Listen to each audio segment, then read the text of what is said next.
Hi everyone, welcome back to the channel. In this video, we will take a look at how to stop iPhone personal hotspot from turning on automatically. Now don't forget to hit that like and subscribe and hit the notification bell so you're updated whenever we upload a new video.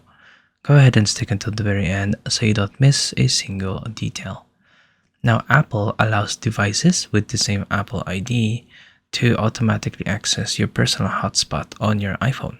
So say for example, if you have an iPad or if you had a Mac that has the same Apple ID, then when you are using those devices and need to access Wi-Fi, then your personal hotspot would automatically turn on.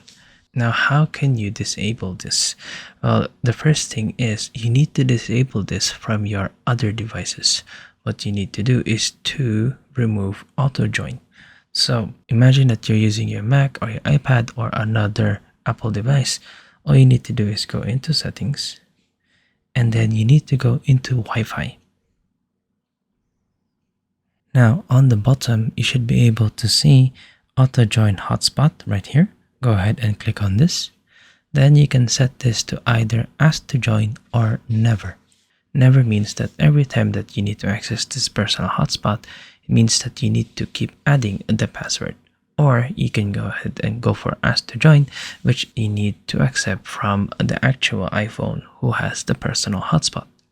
Now another reason as to why your hotspot is automatically turning on is that your hotspot has been previously connected to another user. Now how can you turn this off automatically? Well, go ahead into settings once again, and then let's go into personal hotspot right here.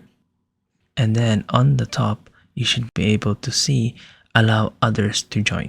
So make sure that this is toggled off.